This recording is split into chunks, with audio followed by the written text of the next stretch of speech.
Olá, sou a Silvia Coelho Matos, do canal Espiritismo, Espiritualidade, Relíquias e Histórias. Hoje nós vamos abordar um tema. Eu, por exemplo, desde criança, aprendi que existe inferno, céu, purgatório, né? E como é que eu trabalho isso hoje? De acordo com os estudos, o conhecimento espiritual, e conforme o livro dos Espíritos, eu absorvi o seguinte, que as penas e os gozos são inerentes ao grau de perfeição dos espíritos. Cada um possui em si mesmo o princípio de sua própria felicidade ou infelicidade. E como eles estão por toda parte, nenhum lugar circunscrito nem fechado não está destinado a um antes que o outro. Quanto aos espíritos encarnados, são mais ou menos felizes ou infelizes, conforme o mundo que eles habitem, mais ou menos avançado. Quando falamos nesse tema, se existe céu, paraíso, se existe inferno, se existe o purgatório, né? Que a gente ouvia muito falar isso. Em primeiro lugar, eu tenho que falar o seguinte: para a gente acreditar em Deus, para a gente ter a suprema felicidade, para a gente se apegar nas orações, nos pedidos, não precisa ser oração pronta. Aquela oração que vem do fundo do seu coração, no desespero, na tristeza, que você pede com o seu coração que você vai ser atendido. Não é nesse momento que você vai estar pensando que existe céu, inferno, purgatório. Você está pensando num Deus único, independente de religião. Agora, o Espiritismo explica muito bem como fica o inferno e o céu ou paraíso. Na verdade, são apenas figuras, são alegorias por toda a parte. Existem os espíritos felizes e os infelizes. Os espíritos de uma mesma ordem, eles se reúnem por simpatia, mas podem se reunir onde querem, quando eles são perfeitos. Quanto ao inferno, a gente fica pensando nessas penas futuras, né? As faturas que serão pagas lá quando voltarmos. Não é senão reflexo dos males da humanidade. Então, essas torturas, esses suplícios e aflições que achamos aqui na Terra, nesses climas abrasadores, imagina-se um inferno de fogo e nas regiões boreais um inferno de gelo. Olha só quantos paradigmas temos que quebrar. Não estando ainda desenvolvido o sentido que mais tarde o levaria a compreender o mundo espiritual, não podia conceber senão penas materiais. E assim como diferentes ou pequenas diferenças de forma, os infernos de todas as religiões se assemelham. Porque se existem os mandamentos de Deus, se existem as regras do homem aqui na Terra para se viver em sociedade, a gente sabe o que é certo e o que é errado. Então, Eu acho que não é uma preocupação para onde vamos, mas nos prepararmos para ir, né? A gente sabe que o céu e o inferno é uma alegoria, mas tem os lugares bons, de espíritos bons e superiores que vão nos recepcionar. É isso que a gente tem que pensar. A esse respeito, vamos frisar aqui uma outra analogia. O inferno dos pagãos continha de um lado os Campos Elíseos e do outro o Tártaro. O Olimpo, morada dos deuses e dos homens divinizados, ficava nas regiões superiores. E segundo a letra do Evangelho, Jesus desceu dos infernos, isto é, aos lugares baixos, para deles tirar as almas dos justos que lhe aguardavam a vinda. Os infernos não eram, portanto, um lugar unicamente de suplício. Estavam, tal como para os pagãos, nos lugares baixos. A morada dos anjos, assim como Olimpo, era nos lugares elevados. Colocaram-na para além do céu estelar, que se reputava limitado. Não era para todos, né? Então, essa mistura de ideias cristãs e pagãs nada tem de surpreendente. Jesus não podia, de um só golpe, chegar aqui e destruir várias crenças, porque faltava aqui a nós homens, né, e principalmente os homens daquela época, conhecimentos necessários para conceber a infinidade do espaço e o número infinito dos mundos. A Terra para eles era o centro do universo. Não lhe conheciam a forma nem a estrutura interna. Tudo se limitava a um ponto de vista.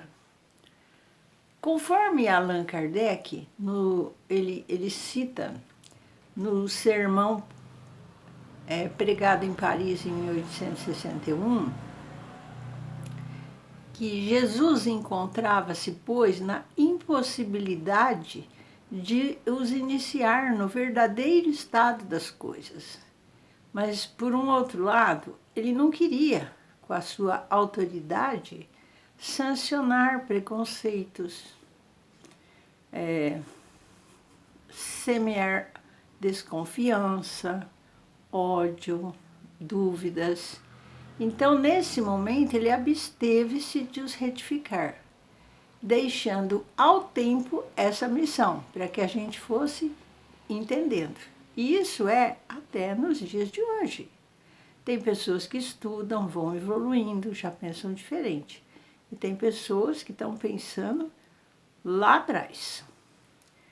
Localizados o céu e o inferno, as seitas cristãs foram levadas a não admitir para as almas senão duas situações extremas: a felicidade perfeita e o sofrimento absoluto. O purgatório aí é apenas uma posição intermediária e passageira, ao sair da qual as almas passam, sem transição, à mansão dos justos. Outra não pode ser a hipótese dada a crença na sorte definitiva da alma após a morte. Se não há mais de duas habitações, a dos eleitos e a dos condenados, não se podem admitir muitos graus em cada uma, sem admitir a possibilidade de os franquear e, consequentemente, o progresso. Se há progresso, não há sorte definitiva. E se há sorte definitiva, não há progresso. Jesus resolveu a questão quando disse: há muitas moradas na casa de meu Pai. Detalhe: o Evangelho não faz menção alguma do purgatório, porque ele só foi admitido pela Igreja no ano de 593. Ele é um dogma mais racional e mais conforme com a justiça de Deus que o inferno, porque estabelece penas menos rigorosas e resgatáveis para as faltas de gravidade mediana. O princípio do purgatório, ele funda-se na equidade, pois é a detenção temporária concorrer com a perpétua condenação. Que julgar de um país que só tivesse a pena de morte para todos os delitos? Sem o purgatório, só há para as almas duas alternativas extremas: a suprema felicidade ou o eterno suplício. E o que seria, nesse caso, das almas culpadas com as suas faltas?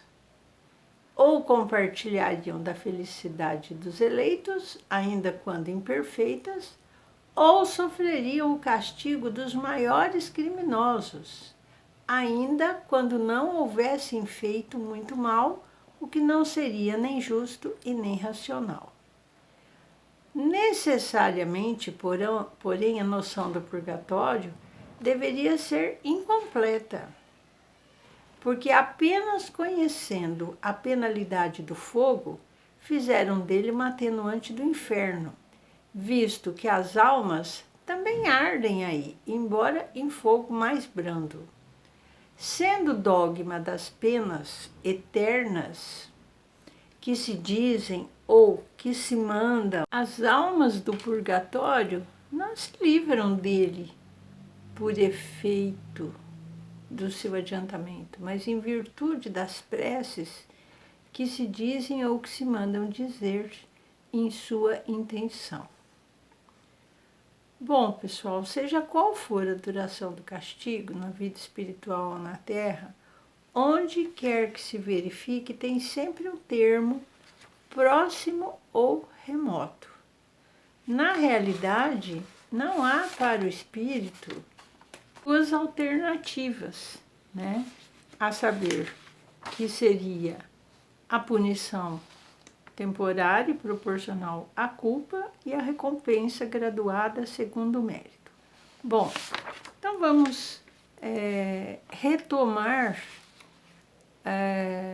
aquilo que estamos desmistificando, quebrando este paradigma de ensinamentos que tivemos lá no passado. Céu, paraíso, purgatório, o inferno, né, que ia ficar lá. Aí o que nós entendemos hoje, de acordo com o nosso entendimento, com o nosso crescimento, a nossa evolução espiritual aqui na Terra, a gente já entendeu que esses termos são simbólicos, mas dependendo do que aprontarmos aqui na Terra, nós podemos sim, faltas graves, quebra de regras que a sociedade já estabeleceu, maldades, crimes, coisas assim horríveis, né? Inclusive maledicências que levam as pessoas a ficarem doentes. Então, tudo isso vai. Aí eu vou para onde? Para o inferno? Não, provavelmente você vai estacionar no umbral. O umbral, você vai ficar ali 1 dia, 2, 50 anos, 100 anos, depende. Se você já teve aqui na Terra momentos bons, passagens boas, exemplos bons de família, de amigos, mesmo que você não tivesse tido uma religião, mas se lá tua ficha cair, você pedir perdão, que esse Deus misericordioso possa ajudar você a sair desse lugar horroroso, é só você se arrepender. Se arrependa, peça perdão, e muitos espíritos, guardiões, espíritos de luz estarão ali para te socorrer e tirar você dali e ir para uma escola espiritual ou um hospital espiritual, para você recapitular tudo que você já fez, o porquê que você veio na Terra, por que você não cumpriu aquilo que você se comprometeu a fazer aqui de bom.